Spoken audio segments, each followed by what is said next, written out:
All right, we're live. We are the Evil Squid Comics podcast. I'm Drew. I'm Don. And Scott will appear at some point. And we're live tonight with Jerry Bennett out of Oklahoma City, right? You're Oklahoma City? Absolutely, born and raised. Right. Cool. So, you're an independent comic book illustrator. You do a lot of different stuff, don't you? Oh, man. Yeah, in fact, I've never been busier. I'm at a point where I'm mostly doing comics like full time now. It's amazing. So yeah, in fact, has that been the goal most of the time, and you just kind of do other stuff to kind of fill your time, make money, or whatever? Yeah, absolutely. I've always wanted to do comics. I've always focused on being a graphic. Like ultimately, I want to be my own graphic novelist. Right now, I'm illustrating other people's projects. And with the small exception, Glamorella's Daughter was my concept, but I never wrote any of the scripts. I mean, I would just have my input on them, but Charles Martin was the mastermind on the scripts, and so, but yeah, ultimately, that's where I've always wanted to be. I'm loving all the different things I've gotten to be a part of, but ultimately, that was my end game. This is Scott. I don't know if you've met Scott before, Jerry. It may be your first Scott. time. Hello. So, but yeah, Scott's our third person on the podcast. I'm just usually learning from them. Rock on. They have a lot of wisdom. Scott's our resident Star Wars expert. So any Star Wars thing, Scott is our expert. Maybe. But I am a Star Wars nerd. He also brings the beer. So. That's right, The Bad Batch. Nice. I did watch that last night. So. Did you watch it, Jerry? I did watch it. Was it good? It was good. It is. It is. I watched the trailer. I don't know what it is. I just can't. It's a card. I don't know. But you ever watched the Clone Wars? Is the problem? Right. Yeah. Oh, yeah. I mean, you're like years behind then, if that's the case. Yeah. Well, yeah, but I don't know. I'm sure I just have to be in the mood. I'll probably watch it. It wasn't like something that I had to watch. So is it a continuation of Clone? Like I have to watch Clone Wars? No, you don't. You can jump in. I mean, it starts with stuff you're already going to know. Like it starts in Order 66. Okay. That's like kind of where this episode starts. So, but I do enjoy that they give little Easter eggs to those who have been fans of Clone Wars and Rebels, because you know who that young Padawan is at the beginning, right? I didn't I actually. Did not, no, but I realized after the fact that it's Janice or whatever from Rebels. It's Kanan Jarrus, Oh. Yeah, Jarrus there. I don't even remember Jarrus from Rebels. He's the one that gets blind. Oh. Yeah. Oh, it's him? Yes. It's him. the main character dude Yes. from Rebels? Yes. No, I didn't catch that at all. But Wow. I read somebody was complaining that the fact that I guess that same character had an origin story in one of the comics that didn't line up with the Bad Batch. And I was trying to remember because I read that series. Marvel had put I forgot what they called it, just Kanan Jarrus, I guess. I think so. Yeah. Yeah, and I was trying to remember how that lined up, or if it did line up, because I don't think they even got to that point though in the comic. So I don't feel like it really interfered with the comic at all. Okay. Is that spelled with a K? Yeah. Yeah. Okay. I remember that Yeah. series. I think it was just called Kanan or Yeah, whatever. Kanan. Okay. Yeah. The last Padawan. That's what it was called. Yeah. I didn't buy it or read it, but I think I have issue number 1, but that's the only one I have. That was my first introduction to Pepe Larraz, however you pronounce his name. Oh, yeah. Oh, really? Oh, okay, cool. Yeah, that art is phenomenal. I like Pepe. He's pretty good. Yeah. So you've got Glamorella's Daughter. You're starting a Kickstarter tomorrow, right? Yeah, so the issue number 2 of Glamorella's Daughter, I got it, and you can get issue 1 as well through this Kickstarter. It starts tomorrow morning, but it's mainly focused on issue 2, and at the same time, we also have issue 1 in Diamond catalog right now for pre-orders. Yeah, I just put on my pre-order list. I just handed my order in today. So Sweet. I was like, a Kickstarter, is it for #1? And I already have #1, I think, that I picked up from you from a con a couple years ago. Right, yeah. But I pre-ordered it anyway because, I assume it might be different even if it's not. Well, the version you have was probably just the line art black and white version. This is like full color now. Oh, cool. So there you go. Did you have that? You had that at Wizards, right? I had issue 1 and 2, but they were still both black and white versions. But yeah. Okay. Yep. Okay. We've gone full color. Nice. Just like WandaVision. I'm moving up. Yep. And I just finished drawing issue 3, and so we're kind of we're on the fast track now. So we're hoping to have a trade out by the end of the year, actually. So Literati Press, is that your guys' own company, or is that an actual publisher? Well, the writer Charles, it's his publisher. It's his company. He's owned it for. He's had it for over 10 years, and he's delved into comics here and there. He's written a bunch of comics, and I've drawn some of his short stories. But this last year was a real push to just bring literati to just to the forefront of a comic scene and really make it more relevant in that area. In fact, they're actually. I'm at a point now where they're paying me a page rate to do Glamourella now, and so that's been like huge for me. And so, yeah. So yeah, and we've got 3 titles actually. I say we. I'm kind of sometimes a volunteer art director there, so I'm always working with them and working with some of the other people that they have. But this is actually the second title for Literati in Diamond. The first one, the Blackjack Demon. I don't know if you guys heard of it, but it's another local. Nick Hermes was the author illustrator of that, and we just got in our orders from Diamond, and it was like double than what we were expecting for that. So yeah, we're super stoked of where everything's been heading. When was that solicited then? Last month. Last month. Okay. Yeah, last month. And so yeah. Now you didn't. Now how were you involved in that series? The Blackjack Demon? Yeah. I wasn't beyond just moral support for the most part, and small editing as far as like proofreading and maybe some a little bit of art direction, but not much. Now this might be a stupid question, and you might not want to answer it, but so Glamourella's daughter, you're soliciting the first issue in this month's Diamond. So right. You have a publisher. Why the Kickstarter then? If you have the publisher. Well, and the base. Yeah, no, that's actually a really great question, honestly. We initially had focused on Kickstarter before Literati decided that they really wanted to ramp up and go national with everything. We'd always discussed all these different options about what to do with Glamourella, how to get it in the widest audience. And so initially we thought Kickstarter would be it. Then all of a sudden, Charles got in contact with a company out of Austin called Literati. And I guess they contacted him because they wanted to make sure there was no conflict of interest. They end up getting along, and they end up actually hiring him as a part of that Literati team.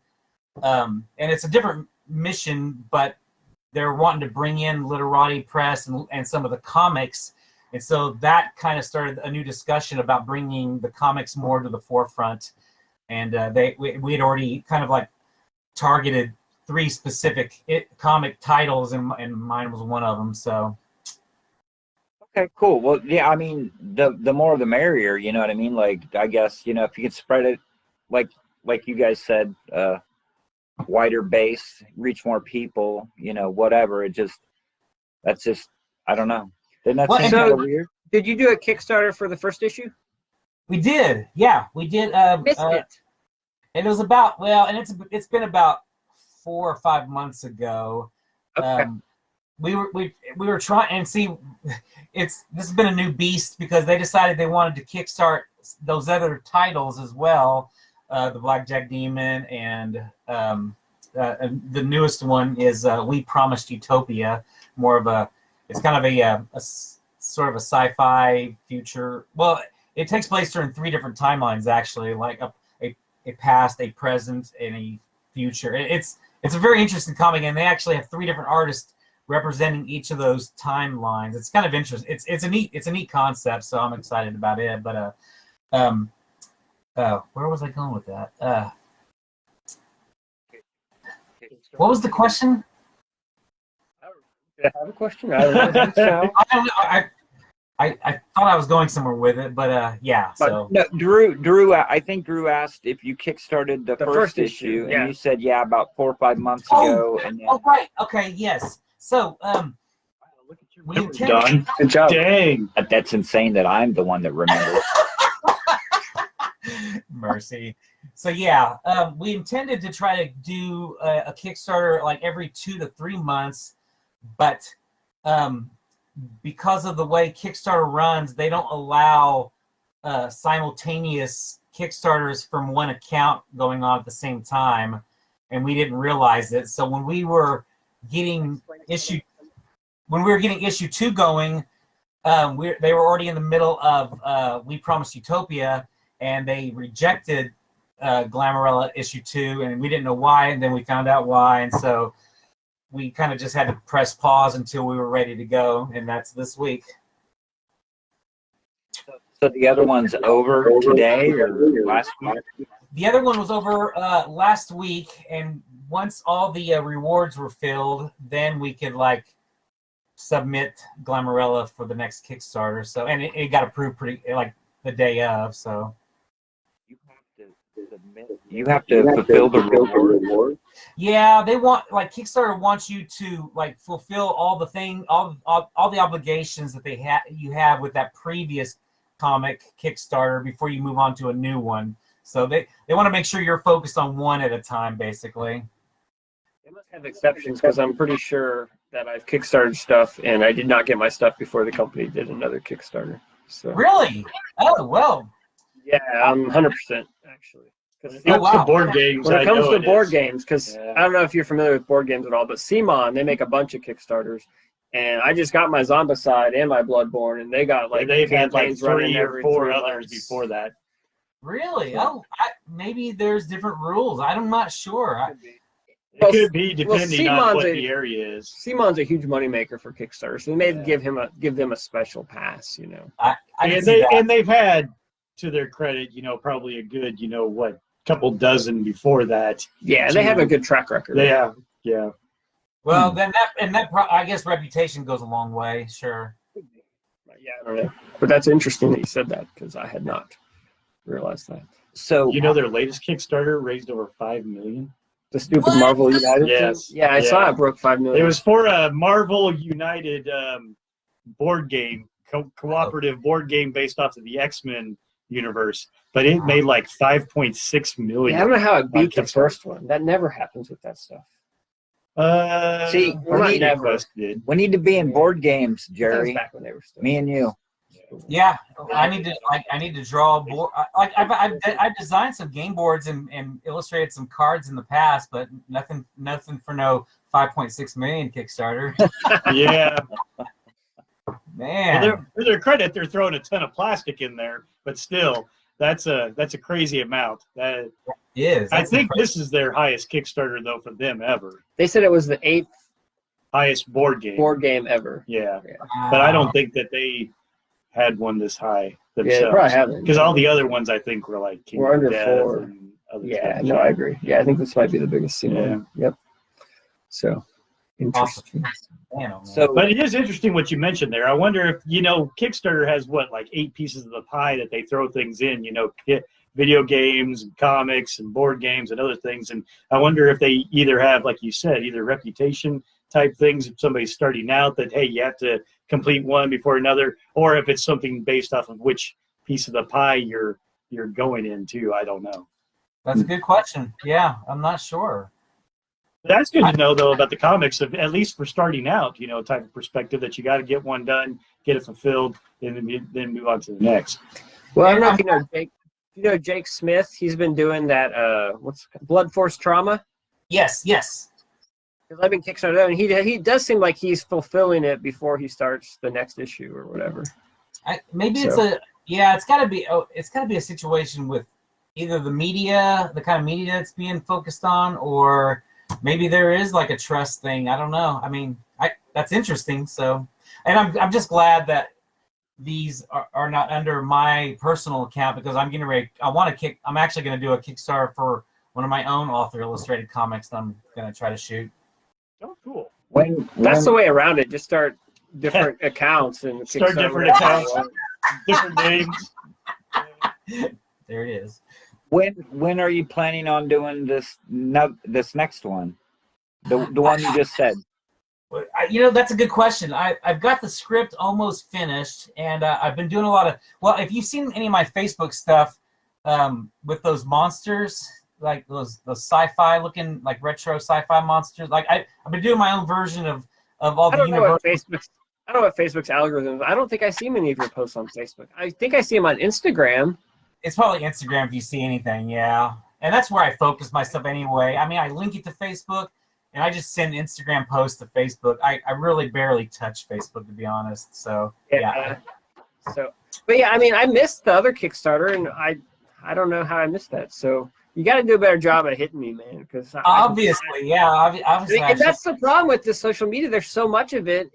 So much of it just misses. That is true. It's like I see every political post by an artist that I follow, but I never see their actual work or their project. I'm so sorry.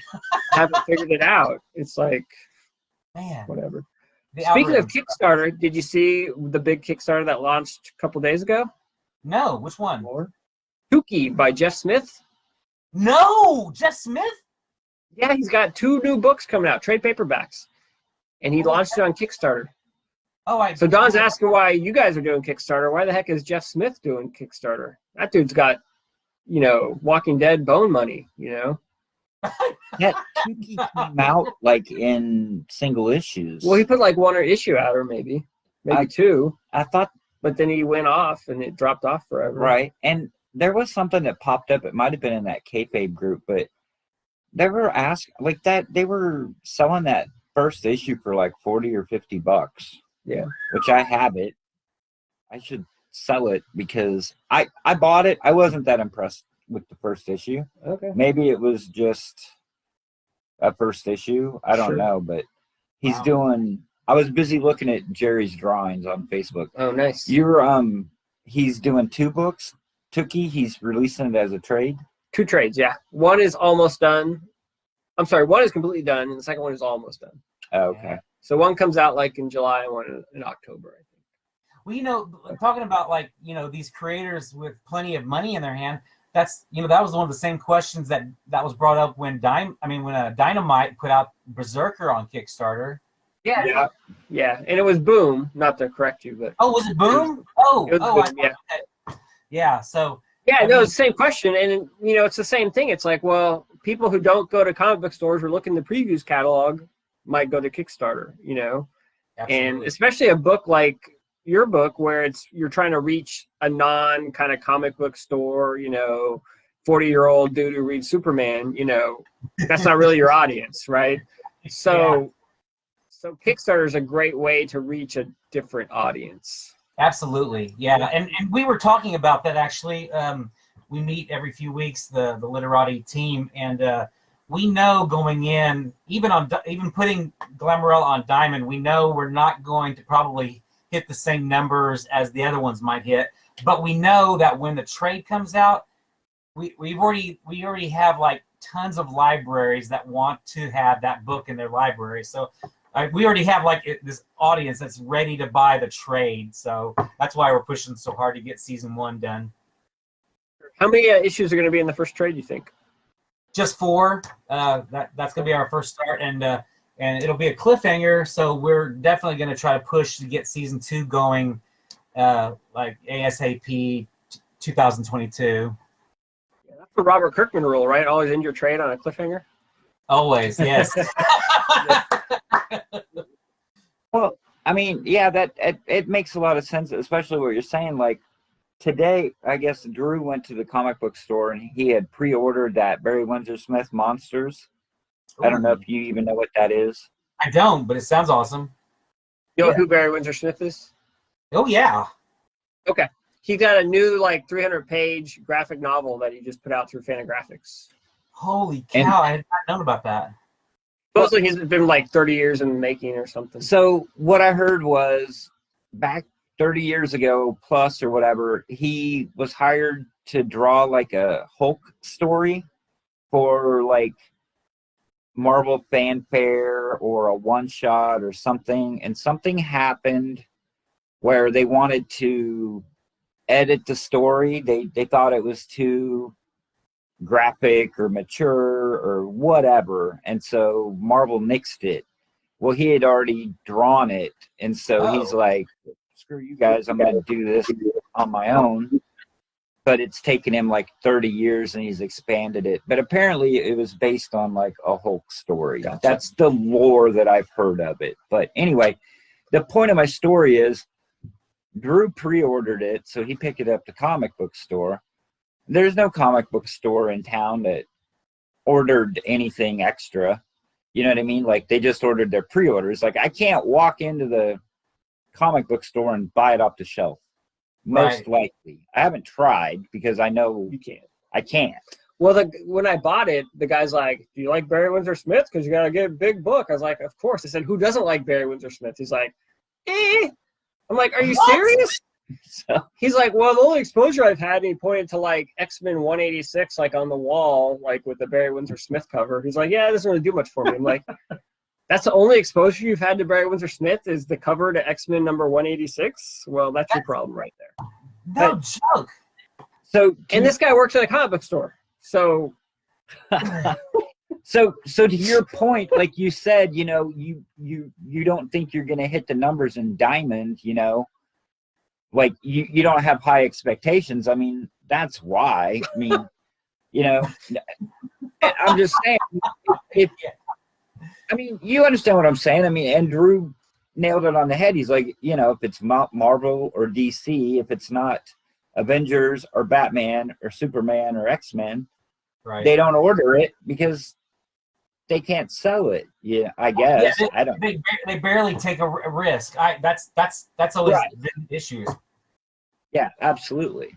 But I will say that I feel like there has been an uptick in independent comics, in new titles. There's been a slight surge, I feel like, because between Image and so many new smaller companies that have risen, I feel like there's been at least more interest in taking a chance on some of these new titles, and that's probably because the creators name more than the title half the time. Usually, if it's a Matt Fraction title, I'm sure people will jump on it quicker than if they didn't know Matt Fraction was actually writing it or something like that.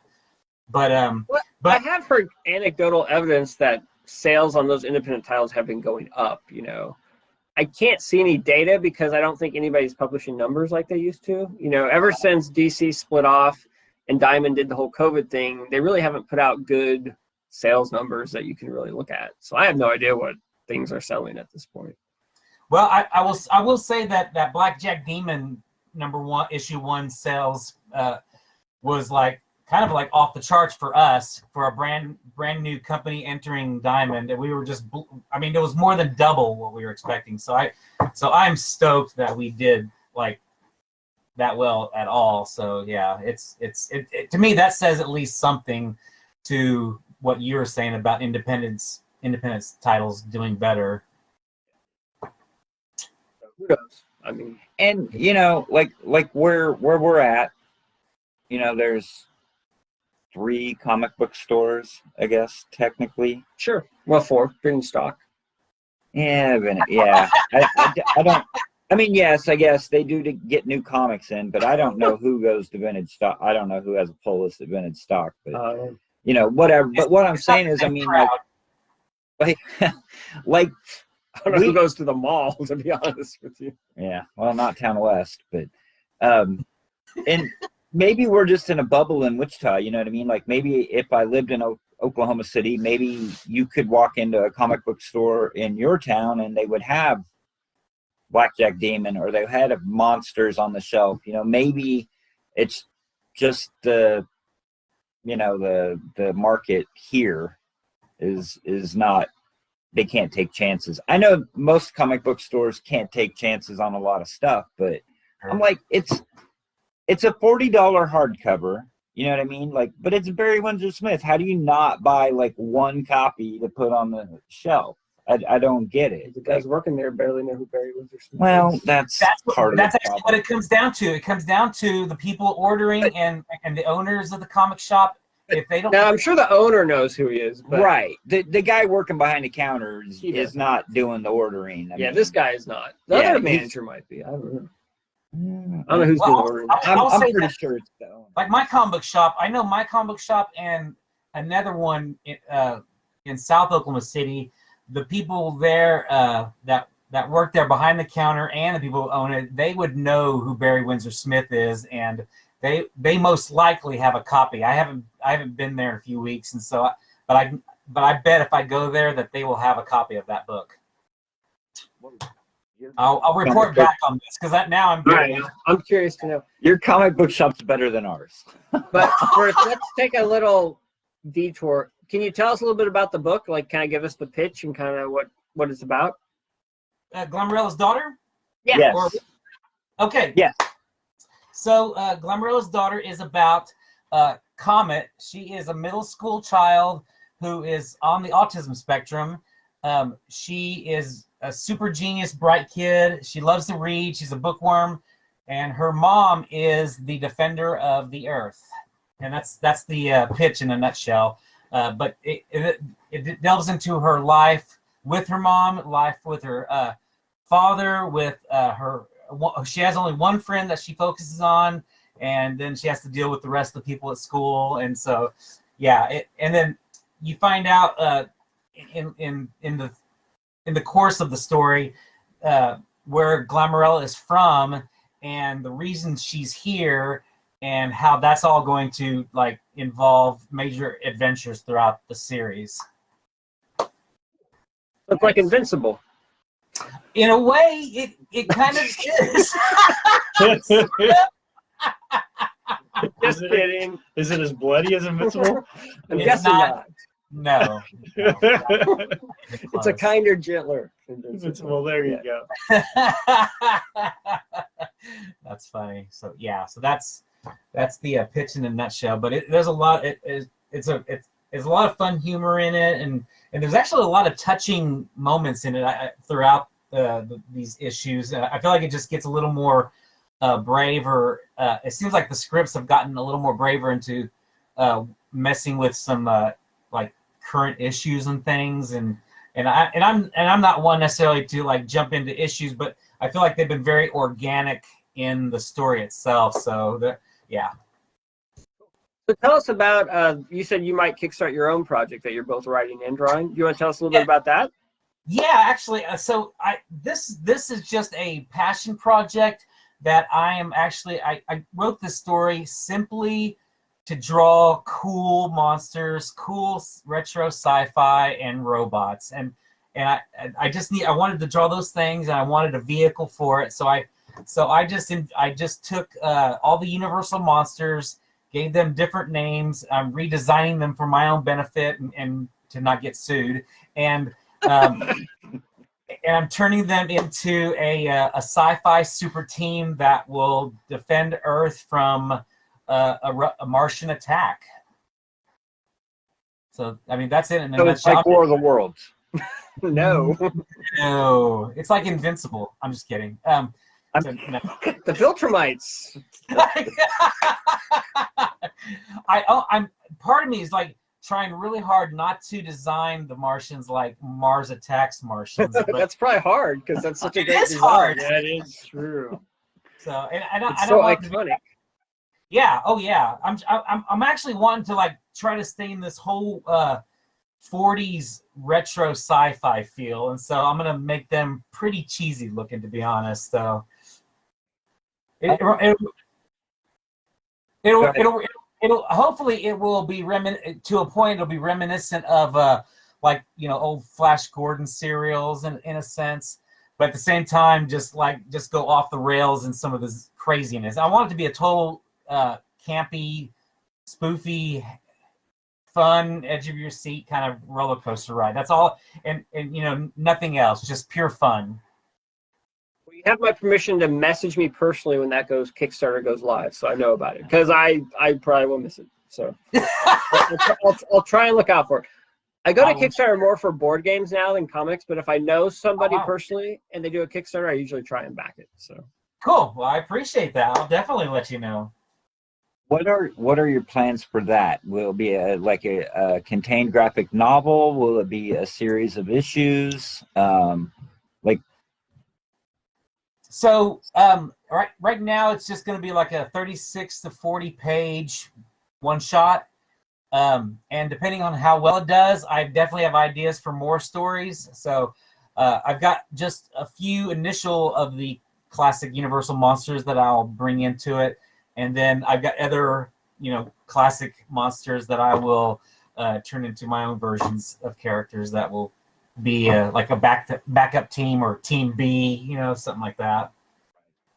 Well, since I want to read it right now, like what's your schedule on that? Just like, and I'm just asking, like this year, next year, like what do you see? I really want to do it this year. My main obstacles right now is just trying to get like a cover and at least a few pages initially done. So if I can put it on Kickstarter and have it pay me to be able to just stop and draw it, that's the idea. Because right now I'm full on with getting the last issues of Glamourella for season 1 done. And then I'm actually working on a middle grade graphic novel that I'm writing that I've been getting some sketches together for, and then I recently got hired to do some like historical, like nonfiction historical short stories for an Oklahoma history book. Nice. So yeah, so it's been it's been amazing, all the different comic book projects that I've been getting. So yeah. So you had me at underwater Western. Like, what can you talk about that at all, or because my interest is piqued? Well, okay. I'll fill them in. I was messaging Gary, I don't know, a couple weeks ago or whatever, and he was telling me about stuff he was doing, and he said he had an idea for a book, an underwater Western. Nice, like Top Secret when they're like, fighting. Right, exactly. It's like Top Secret. But no, so I mean, remember that? I do. Now that you mentioned it, before that, no. So, okay, so the name of the comic book, the name of the graphic novel is called The Wild Wild Deep. And in fact, well, today on Twitter, there was this pitch event called Kidlit Graphic Novel pitching event, where all these editors and agents from all the children's publishing companies that have been doing like right now, the children's publishing graphic novel area has just exploded, and they're making tons of them. You probably heard of Zeta the Space Girl, and of course Bone was one of the instrumental ones that actually really kind of kicked it off. So, so they've been offering this pitch event where you put on these specific hashtags to attract editors and agents to look at your pitch. And today was that day, and so I put out my pitch, and I included, I don't know if you can see. Yeah, I can see that. Oh, I like it. That's awesome. Thank you. So you can see like the full, if you go to Twitter at all, which I don't recommend, but if you go to Twitter and you can look up my Twitter page, and you can see like the full page and the pitch that I put out for it. And so, and I actually got noticed by an agent. So, but the deal is, if you get a like on Twitter by an agent or an editor, you get permission to submit and query to that agent. And so an agent liked my proposal, And so I'm going to put together a query and some pages, and hopefully that will mean a Netflix deal. I don't know. Of course, yeah, I think so. There you go. Well, all I can The say, next Miller World, I think. Yeah. all I can say is that agent is a smart man. Smart girl. Oh, smart woman. Sexist. Yes, I am. Ah! Straight to So the. a Straight, son is in a car accident with his dad, and the doctor goes to operate. Says, "I can't operate on this person. He's my son." How is that possible, Don? because the doctor's a woman. What? I know. Mind blown. Right? Didn't happen in the 50s, that's for sure. So yeah, so I've got like lots of irons in the fire right now. Sounds like it. Very That's cool. Very cool. Now, it seems like you're in sort of a, great time for doing a lot of comic stuff. What kind of stuff were you doing before, this all came about? Well, I've been doing a lot of illustrations for some of the local magazines around here. I've been doing a lot of sketch cards for some of the trading card companies. How does that work? I hear a lot of people saying they're doing sketch cards. What is that exactly? So, Well, see, they have these trading cards, Yeah? and they make a set of them, and then they hire an artist, and they do sketches on a card, And then they insert them randomly and then they in? insert them randomly. So is into the packs. sketch card in the actual original art? yes. So like right now, How many packs have those? Like, what do you call it? Ultra? Odds. What's the Ultimate. odds? So yeah, so right now you- there's in fact this was a Kickstarter as well. There's a Kickstarter for Ultraman, a trading card set from Richard Parks Cards Company. It's a more of an independent trading card company, but they've done licenses for Mystery Science Theater 3000 cards, and then they lately got Ultraman, and so I'll do an original drawing on this, send it back to them, and they'll randomly insert that original art card in a trading card set. How much does one of those take you to do? Or how long does one of those take you to do? It depends on how much. How much they pay him. I spend this much time depending on what the price costs. So they He's like, it's a stick figure. It's a stick figure with the helmet on it. I should show you some of the cards I've done, but so well, like here's a card I did just for fun. That's Nice. cool. Very nice. Thank you. So yeah, and I've done some for I've done a plenty for Star Wars and The Walking Dead and Marvel and DC both. But it depends on how many cards I get like assigned to draw. And the deadline of when they need them back. But I'll try. I love cross-hatching, so I usually end up doing a bit of cross-hatching, and then Marvel requires color, so I'll have to color most of theirs, and DC. And with the Ultramans, I like to put in a lot of good work because the guy is a really, really level, cool guy, and so I'll spend about half an hour to an hour each card. Okay. Yeah. It blows my mind that trading cards are a thing, because I thought they went away. Well, I'm Yeah. into them now because they have original art in them. What are the odds that you get? Like, is there like one sketch card per box, or how's that work? Well, depending on where you buy and what you buy. Like, I know that they have what they call a hit box, and so you have to buy a box in order to get like a sketch card in it. Okay. And then with the Kickstarter, I know that they had a level where you could get like this whole number of cards and special cards and a sketch card that's included with that. So but the thing is, you wouldn't know necessarily who that sketch card is going to come from, because they, like with the Ultraman set, I know there's like 30 or 40 different artists working on sketch cards for that set, so you may not get a Jerry Bennett original. True. So are most of them fairly high quality, or do you have like some guys who's been doing like crappy sketch? figure. Well, not stick figure, but maybe their stuff isn't quite up to snuff. I don't I'll know. say there's a lot of styles represented in the artists, Interesting. so that's probably the best way to say it. Here's what you do. Here's what You you do. just go to eBay Yeah, Yeah, that's what I was so- gonna say. and you type in sketch card, I was going to show They'll him be that. right there. So are there a lot on eBay? Like, is it huge Oh, on the yeah. secondary market? Yeah. What Oh, do they man. go for on eBay? It Look depends on the artist and what they're looking You can look up sketch cards, Jerry Bennett. You'll see several of mine on there. for. But, you know, And then you don't depending have on what it is. and then you type don't of- have to buy a whole box of cards that you're just going to dump in the trash for the one sketch card. Because I That's know right. you. I'll put them in the recycling bin. Okay, well, I think you just give it to the kids to like bookmark. Yeah, I go through a lot of bookmarks because I Yeah. often use a bookmark and I lose it somehow, and then I have to There get you another go. one. They're You great. never have enough bookmarks. buying trading cards, I guess. Apparently. But you just gave me a great idea for air cap. If I do trading cards, Oh, do a yes. sketch card, a random sketch card, That's pretty cool. and I'll sell them for Oh, I $20 like that. a pack. at the Didn't you door. have that idea last year? No, I I we think talked about that before. I think we wanted to do a foil card.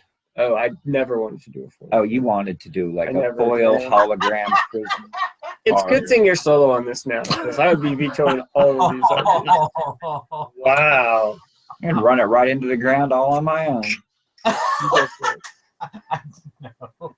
Bankrupt this thing. I can tell. I'm glad I got out. What? Oh, I kind of like Air his cap finger for thing. life.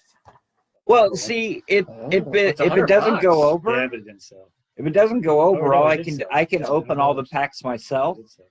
and then just pull out the sketch cards and sell them on eBay, and I'll make my money back. Oh, There you definitely. I go. think that's how it works. Yeah, gold. So, about how? So, you know, can those keep you pretty busy? I mean, just as a freelance artist, just doing sketch cards, can you get that many going? Yeah, I guess you could. I don't have an interest to do that, but yeah. Well, wasn't our cousin doing a bunch of sketch cards? I thought he was doing a bunch. He does a lot of artwork for Marvel, I think, for Star Wars / Marvel. Our cousin is a Brent Woodside. I don't know if you know him or not. Brett, who? Woodside? I feel like I know the name. He sets up at our shows. He has a lot of prints, and a lot of them are Star Wars. I don't know. He was like he did work for Star Wars, like And Lucasfilm. Lucasfilm. Oh, like wait. he was He was the guy that was tabled next to me the last air cap. I remember him. His stuff's really good, isn't it? Yeah. What? Yeah. What were you saying? Yeah, his stuff's amazing. Yeah, I know who he is sitting now. next to him. Yeah. He sat next to him. At the Okay. last I air can't cap. remember where everybody's at. Brent's I- not going I near think- as high on eBay, I think you were. but he's Okay. got like these Makes sense. real I mean, I could simple pull out a ones. program to definitely, but I know where the area you were and where he was, so Yeah, that they I were think more it makes detailed. sense. Yeah. You were kind of along not the back wall, but when you come in and you go along that wall, Yes. because I think he was over there too. Yeah, His yeah, he was like whatever That's you from my call it, cousin? officially Yeah, it licensed says by Brent's Lucasfilm, website. and so he has a ton of artwork and he does prints with them, and But he like I say, it looks like he was doing like a show a Kinda month at nailed least. that I mean, he'd do C2E2, There's a good example of somebody that Emerald City, Well, yeah, that's what like I'm saying. Like, all a lot of of the big detail. shows. I mean, he was doing a lot of the Wizard shows, I think, like in different towns and stuff. But Oh man. I mean, yeah, it was a full-time job just to set up at his shows. But I know think he got was somebody doing a like that lot. one. His wife is wow. also like an Yeah. artist, but I think she does more like painting, like a painting artist or whatever. But yeah, they're both really talented. So Man. Yeah, well, look at some of these sketch cards. It's like, I think I could draw some of them.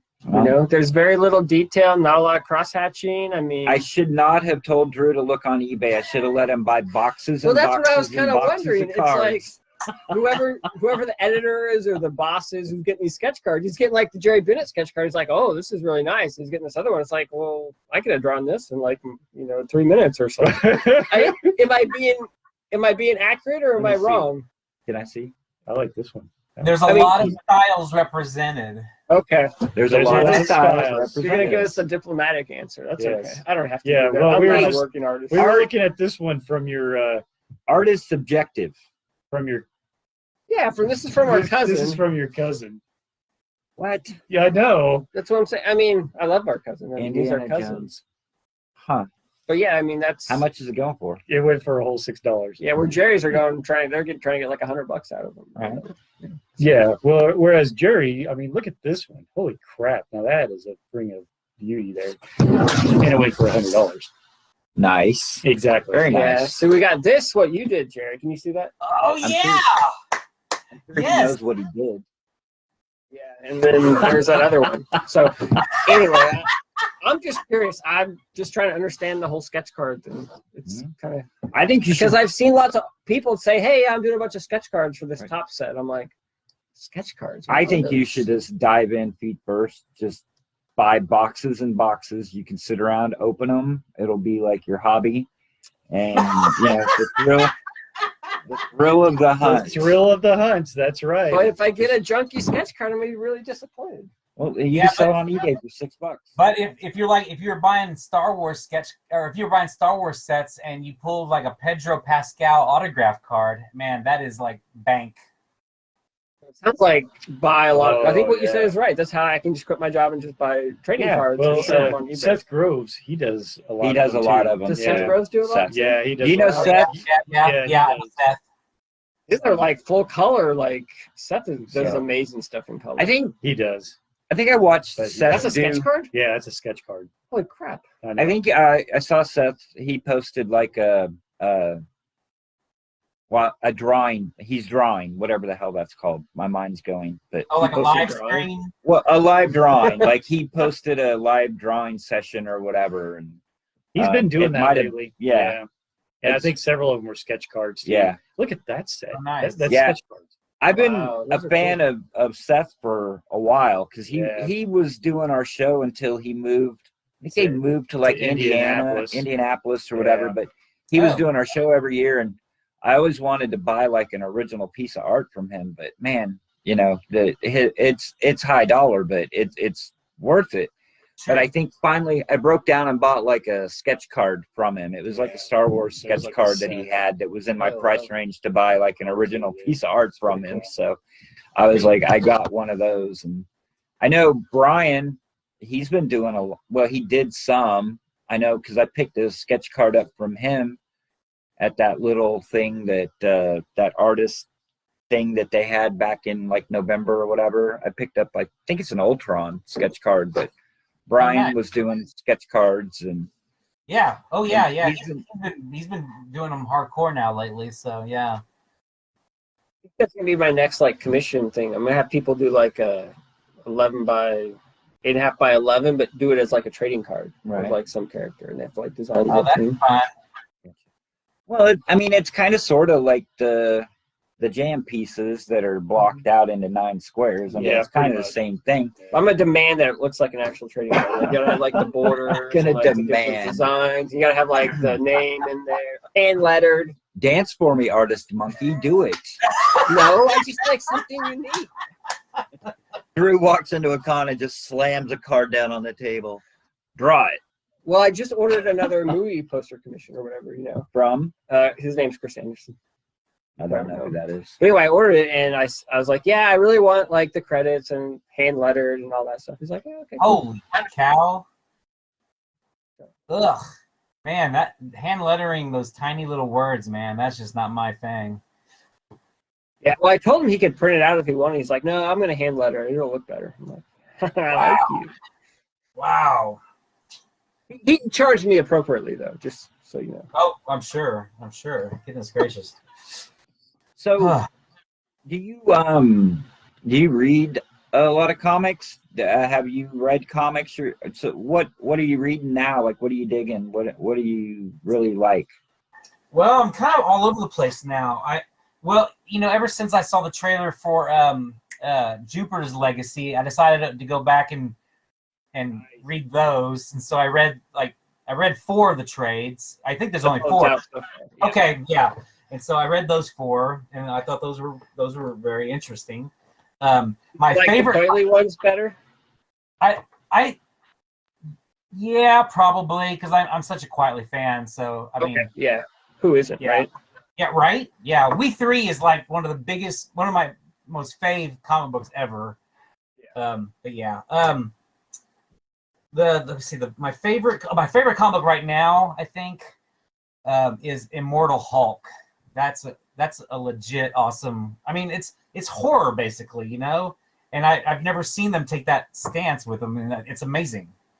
And that's is that Joe Bennett on Joe art? Bennett on art, yeah. Yeah. Is he your brother? No. No relation, unfortunately. All right, because then you might be able to convince him to come to AirCap Right. for us, right?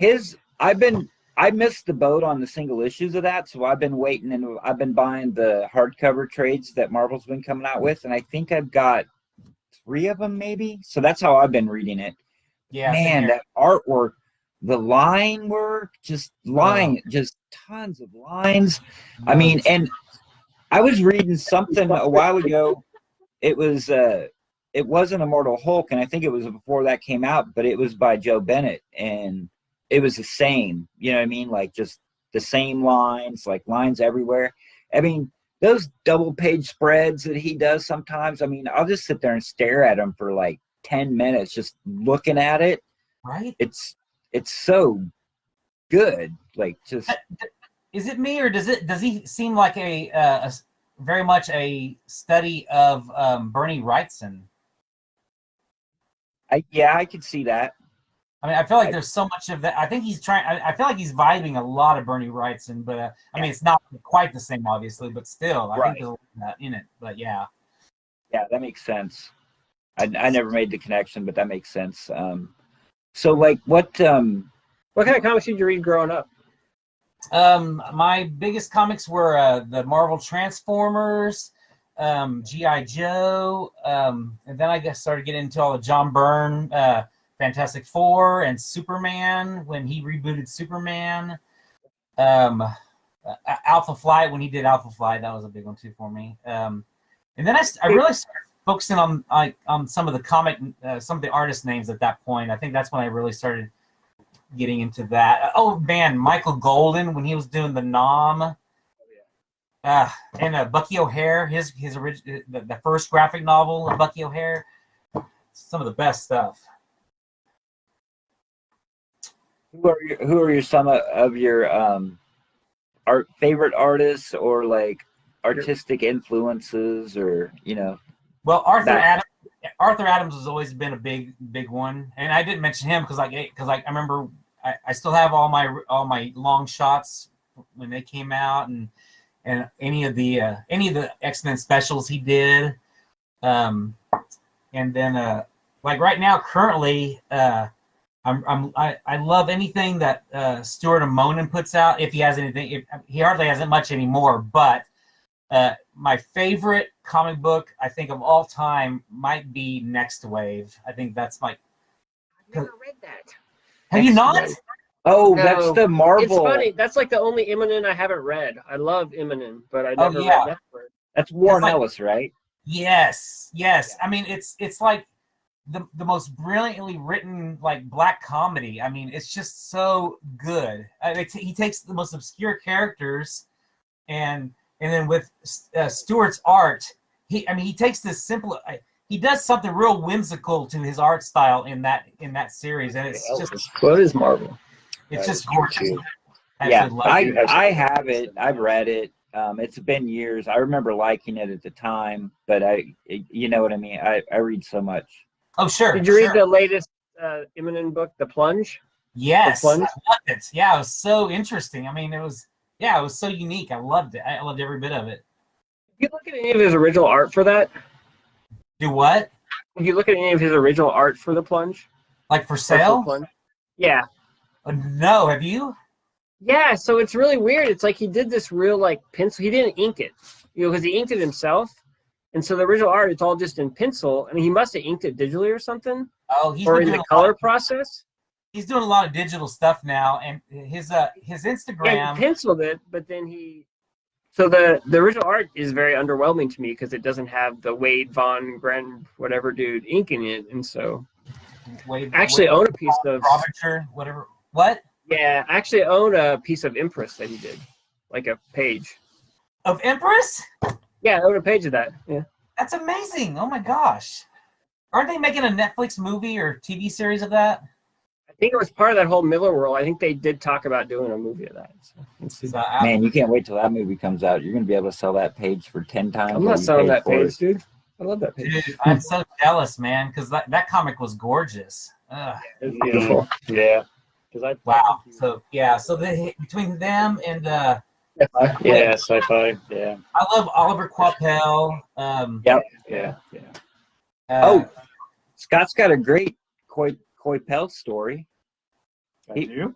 Well, he was at Planet. Yeah. What, 2 years ago, and Scott got Really hyped it up. a cover sketch original drawing from Yeah. Coipel. From Olivia. Yeah, he had to wait. Darth Vader.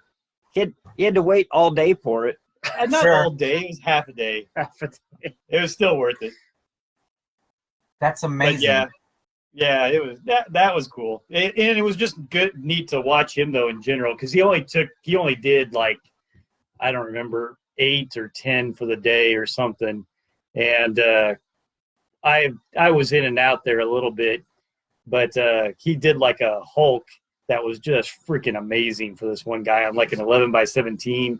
Oh my gosh, and then kind of just did some like coloring of the outline and things. It was. I think I was there standing there talking. May have been, yeah. That one was one. really good. Obviously, I like my Vader. And of course, the way that he did it at first too, though, was amazing because he was trying to do this, trying to show like a reflection off the helmet and stuff, and then he kind of outlined it with this kind of red orange type stuff, which gives it like this almost like fiery look. And then he used like whiteout to try to show a little bit of this reflection, type of perspective off it. Sorry, they're spitting across. But yeah, I like it. But at first when he's drawing it, I'm kind of like, where are you going with this? I don't know what I really see it here. And then by the time you see the finished product, it's like, holy cow, that's pretty amazing. I actually reached out to him on Instagram to try to see how much he would charge to do an actual variant cover of Glamourella, and he's actually, $2,500 is not bad for him, honestly. But and now we know his cover rate. Do you get, so if you hire him to do a cover and he charges that price, do you get the original artwork? No, or is that separate? You know what? We never got that far in the conversation, but I would sure hope that I would get I would hope to get the original art. For that kind of price, you got to get the original. Yeah. I think most artists don't work like that. Like it's probably in the deal. It could be. It depends on the deal that you sign. For something like that, since it's not like a major property, he probably might maybe do it. Like if he was doing if he was doing it for Marvel, like Darth Vader, I'm pretty sure he's selling the original art and he's getting paid. Well, Marvel, you get your artwork back anyway. That's what I'm saying. Yeah. Yeah, but if you just hire him, Sure. if you commission him out of the blue true. to do some artwork, I would imagine they would throw it in. But No, he hope probably. so. Yeah. So. I have a good Coipel story. okay. I was lugging my House of M hardcover around San Diego for like 3 days, and every time I went by his table, he was never there. And then finally, I went by the table, and he was stopped in the aisle in front of this table talking to somebody for like 30 minutes, and I still couldn't get him to sign my book. So finally, I just gave up and walked away. Yeah. Oh. See, I didn't meet him until 2 years ago. It was the first time I met him in Kansas City, and he was at his table because he was drawing all day. Yeah, I think in San Diego they don't really hang out at their tables much. Probably not. Well, like at Planet, they paid to bring him there. Where San Diego, he's I think he paid to be there. But, yeah. So he's gonna do whatever he wants. Do you? Oh man, that's gorgeous. And I don't know, at Planet, he was there until about 1, because I was the last one in line that day, and I was thinking it was about 1 or 2, maybe. Yeah. I don't remember, something like that. Do you need to go? I know you said about an hour. I mean, I'm not trying to get rid of you. I'm just giving you the option if you need to go.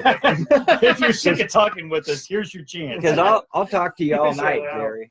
Well, and the thing is, I could easily talk with you guys all night. I just have a lot of work I have to get ready for the Kickstarter tomorrow, unfortunately. Right. Okay.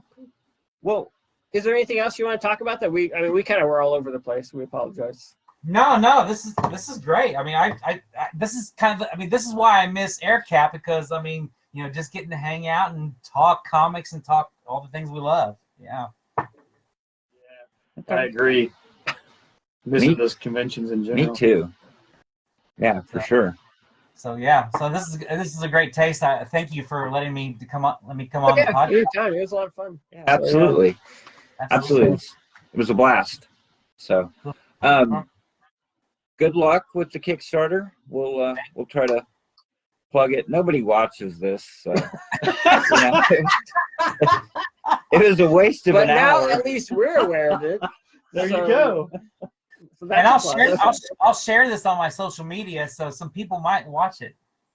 Okay, cool. Well, Well, I'll try and get up as fast as I can. It usually takes me a couple days to get it up or whatever. So. Yeah, no rush, man. No rush. All right. How long is the Kickstarter going to run for? Is it like a 29-day, or are you just doing like a shorter one? Actually, it's only 15 days. Oh, see, 15 days. Okay. Those 2-week ones, they're becoming more popular, I think. I know. That seems Yeah. the new trend.